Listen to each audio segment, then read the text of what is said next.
May 19th, 2005. Game 6 of the Eastern Conference semifinals. Reggie Miller is 39 years old. This is his last NBA game. He probably knows it, along with everyone else. He finishes with 27 points. He plays his heart out. He always does. Final score, Detroit 88, Indiana 79. And when the buzzer sounds, Reggie Miller walks off the court for the final time in his 18-year career, still without a championship ring. 18 years, 1 finals appearance, 0 rings. Now, here is the part that nobody talks about. 6 months before that moment, the Indiana Pacers were the best team in basketball. They were 7-2, projected to 60 wins.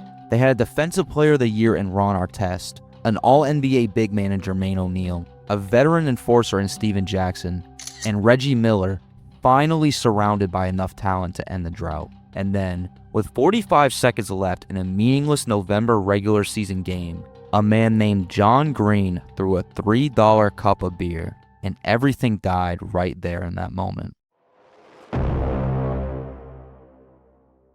To understand the gravity of what was lost, we have to start a year earlier. The 2003-04 Indiana Pacers won 61 games. 61 wins, the best record in the entire NBA.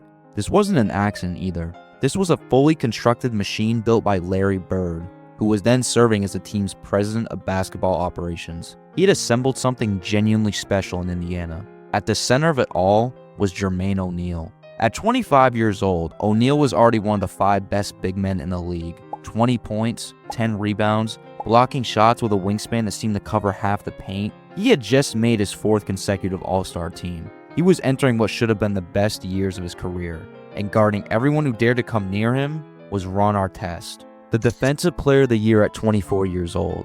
Artest was the most disruptive perimeter defender in basketball, a 6'7" physical nightmare with the footwork of a point guard and the aggression of someone who had something to prove every single night. And in 2004, he wasn't just guarding people, he was scoring 24 points a game. He was becoming something even scarier than a great defender. He was becoming an all-time great player.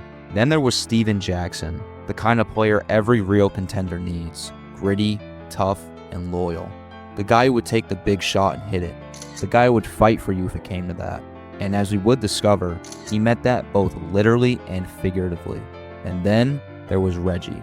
Reggie Miller had been Indiana's entire identity for 17 years. He was a relentless competitor, one of the greatest shooters the game had ever produced. A man who had dragged the Pacers to 4 conference finals on sheer will and ice in his veins. But there was always one thing missing. In 2000, they finally reached the finals. They pushed Shaq and Kobe to 6 games, but it wasn't enough.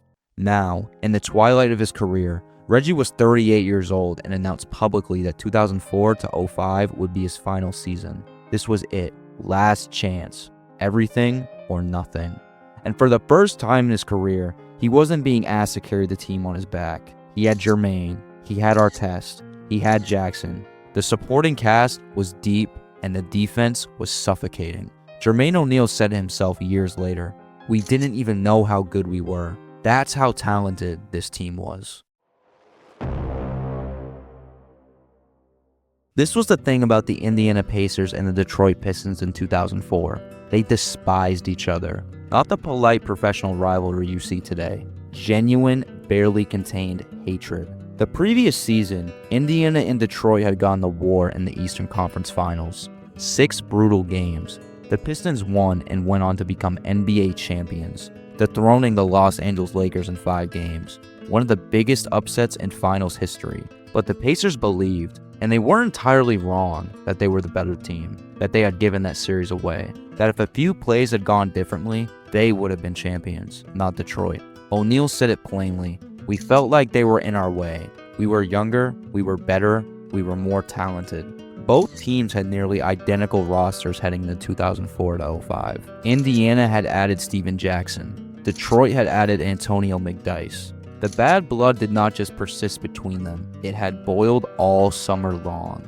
So when they matched up on November 19th, 2004, just 16 days into the new season, it was electric before the opening tip-off. Nationally televised on ESPN. Over 22,000 fans packed into the Palace of Auburn Hills. 2 teams with unfinished business. Pacers broadcaster Mark Boyle said it clearly before the game even started. It was an intense rivalry. Even in the early season, you could feel it. What nobody knew was that the game would never actually finish. The game itself was a statement. Ron Artest came out on fire. 17 points in the first quarter alone. He was making three-pointers at a rate nobody had seen from him before. The Pacers opened up a 20-point lead before halftime. By the third quarter, this game was over. 97-82 India. Detroit had missed 10 consecutive field goals. Their own crowd was going quiet, and that's when the game got dirty. With 6 minutes remaining, Rip Hamilton elbowed Pacers point guard Jamal Tinsley in the back after a defensive rebound. The Pacers bench erupted. The referees did nothing. Then, with the clock winding down, the fouls started getting harder, chippy, and personal. The kind of late-game aggression that happens when a proud team is being embarrassed on their home floor. At one point, someone on the Indiana bench leaned over and said something to Artest. Steven Jackson heard it. He recounted it years later. Jamal tells Ron, you can get your foul back, some foul that been put on Ron in the Eastern Conference Final. With just 57 seconds remaining, Jackson hit 2 free throws. 97-82. Game effectively over.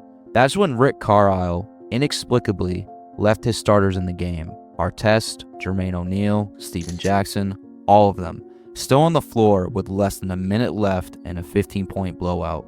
Mark Monteith, who covered the Pacers for the Indianapolis Star, noted it afterward. Reggie Miller did not play. Anthony Johnson did not play. Scott Pollard did not play. Those guys were all in street clothes. Give Carlisle a pass. They had a short bench that night. If any one of those starters had been on the bench, if Carlisle had pulled them even 30 seconds earlier, none of what follows happens. Ben Wallace drove to the basket. Ron Artest fouled him from behind, hard, slapping him across the back of the head during the layup attempt. Wallace turned around and shoved Artest in the face with both of his hands. Both benches cleared, coaches stepped in, players got between them. It was ugly, but controllable. Pistons head coach Larry Brown said he wasn't initially worried. When altercations occur in NBA games, they usually last a few seconds, he said. And he was right. It looked like it was dying down. Then Artest did something unexpected for him. He walked away. He went to the scorer's table, and he lay down, arms folded across his chest, staring at the ceiling. Following advice he had received about how to remove himself from volatile situations, he even put on a headset to talk to Pacers radio broadcaster Mark Boyle, trying to distract himself from the chaos. Reggie Miller, who understood Artest better than anyone, was physically holding him back. The situation was cooling. And then Ben Wallace threw a towel at Artest, for no reason, probably just to provoke him. Artest stood up and Miller grabbed him. Coaches grabbed him. He was held back again. 90 seconds after the initial shove, the referees were still sorting out fouls at midcourt. Most players had gathered there. The crowd was restless but contained. Somewhere in the upper deck, several rows up, a man named John Green reached for his plastic cup of beer, and he threw it. It arced through the air and hit Ron Artest directly in the chest, and Artest launched himself into the stands. In a split second, everything became chaos. Artest, moving on pure instinct, grabbed the first person in front of him, a fan named Michael Ryan, the wrong man. John Green, the actual cup thrower, was sitting right next to him, watching. Steven Jackson immediately followed Artest into the stands. He later said, "I think a lot of us made a lot of selfish decisions that day. Ron made a selfish decision by going into the stands. We all made selfish decisions, but at the same time, we were protecting each other." Fans rushed the court. A chair was thrown. Bottles flew from every direction. Players fought fans. Fans fought players. The invisible wall between athletes and spectators, the social contract of the arena, was demolished. And then Jermaine O'Neal made the decision that would haunt him for the rest of his career. A fan stormed onto the court. O'Neal would later reveal in court that this man had been on top of Pacers point guard Anthony Johnson. O'Neal ran over and threw a punch. Nobody reported what that fan was doing. They just showed the punch over and over and over again on SportsCenter for months. It took police. Barely 3 officers had been working the event that night, nearly 15 minutes to restore order. When the Pacers finally retreated to their locker room, they needed a full police escort just to make it off the court safely. The game was abandoned. Final score, Pacers 97, Pistons 82. It was the last victory Indiana would celebrate for a very long time. 3 days later, Commissioner David Stern walked to the podium. The most powerful man in basketball looked directly into the cameras and handed down a verdict that redefined what was possible in professional sports discipline. Ron Artest, suspended for the remainder of the 2004-05 season, including the playoffs. 86 games, the longest suspension in NBA history. Steven Jackson, 30 games. Jermaine O'Neal, 25 games, nearly a third of the season. Including Ben Wallace's 6 games and suspensions for other players on both sides, the total came to 146 games across 9 players. That's $11 million in forfeited salary. In one press conference, David Stern had effectively dissembled a championship-caliber roster. But the story doesn't end there, because what happened next, what the NBA did not want anyone to know, is the part that has almost never been told. Jermaine O'Neal did not accept his 25-game suspension quietly. He hired lawyers. He appealed. He took the NBA to federal court, and he won. A federal judge reviewed the actual footage from multiple camera angles, the footage that SportsCenter never showed, and saw what O'Neal had been trying to say from the beginning, that the man he punched had stormed the court and was attacking his teammate. O'Neal's suspension was reduced to 15 games. He said years later to anyone who would listen, "I took the NBA to court and won. I never served my full suspension. I was reinstated by a federal judge. Nobody ever knew that, and nor did they care enough to research it. The narrative was already made." But there was another layer to the silence. For years after the brawl, O'Neal and the other suspended players were legally forbidden from discussing it publicly. Criminal charges, civil lawsuits, federal cases, it dragged on for years. So as the media built the narrative that the Pacers were out-of-control thugs who had destroyed their own season, the players who knew the real story were gagged by their attorneys. They watched the lie harden into history and they couldn't say a word. O'Neal put it plainly. When you give everything you've got, they watch the tape and they let a narrative be created and just hand it off, year after year after year. But the most devastating consequence wasn't legal, and it wasn't financial either. It was psychological. The Indiana Pacers, Jermaine O'Neal's family, never once stood up for him publicly. Not the front office, not the coaches, nobody. O'Neal said, "They left me out there to dry, bro, to this very moment. They have never said, okay, well, Jermaine, listen, man, I get it. It was a terrible situation." And then he said something that should have been the headline. "I lost all love for basketball the rest of my career, and that's when my body started to break down." A franchise player who carried Indiana for a decade, who was the Pacers' all-time leader in block shots, lost his love for the sport he had dedicated his life to, because his own organization abandoned him when it mattered most.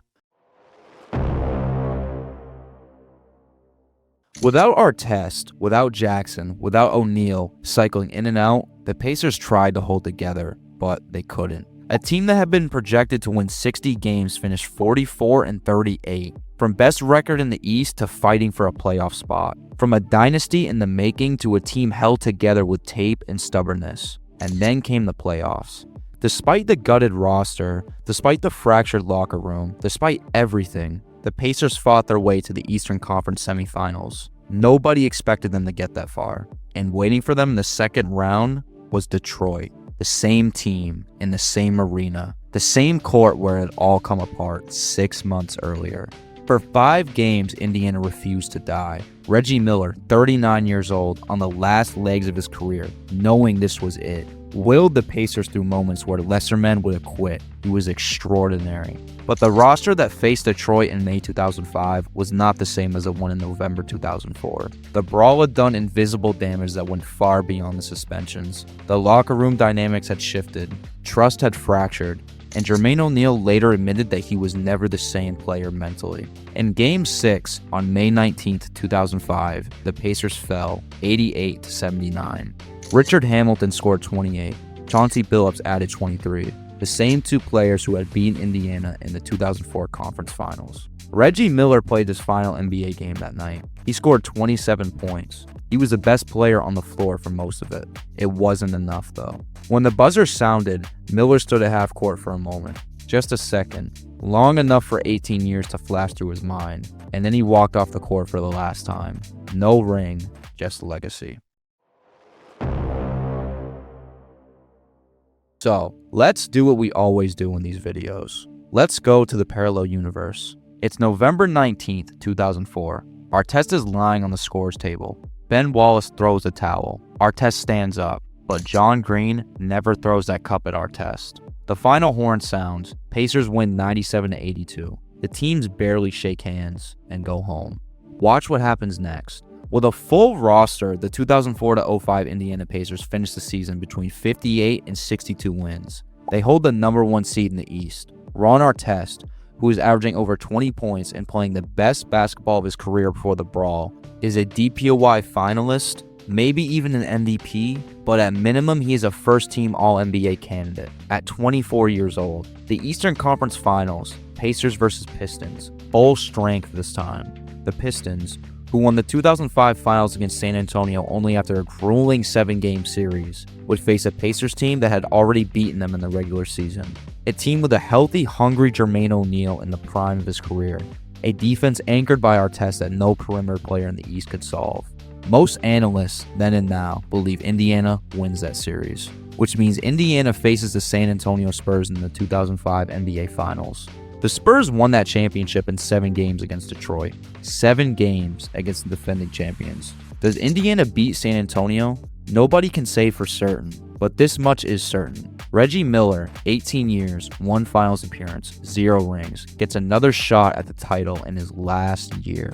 Jermaine O'Neal enters his prime as one of the most feared big men in basketball, with a ring or a finals appearance on his resume, and never loses his love for the game. Ron Artest is remembered as one of the greatest two-way players of his generation instead of the man who started the most infamous brawl in NBA history. Steven Jackson doesn't have to get plastic surgery from wounds sustained fighting fans in the stands. And John Green stays in his seat. That's the weight of 1 cup.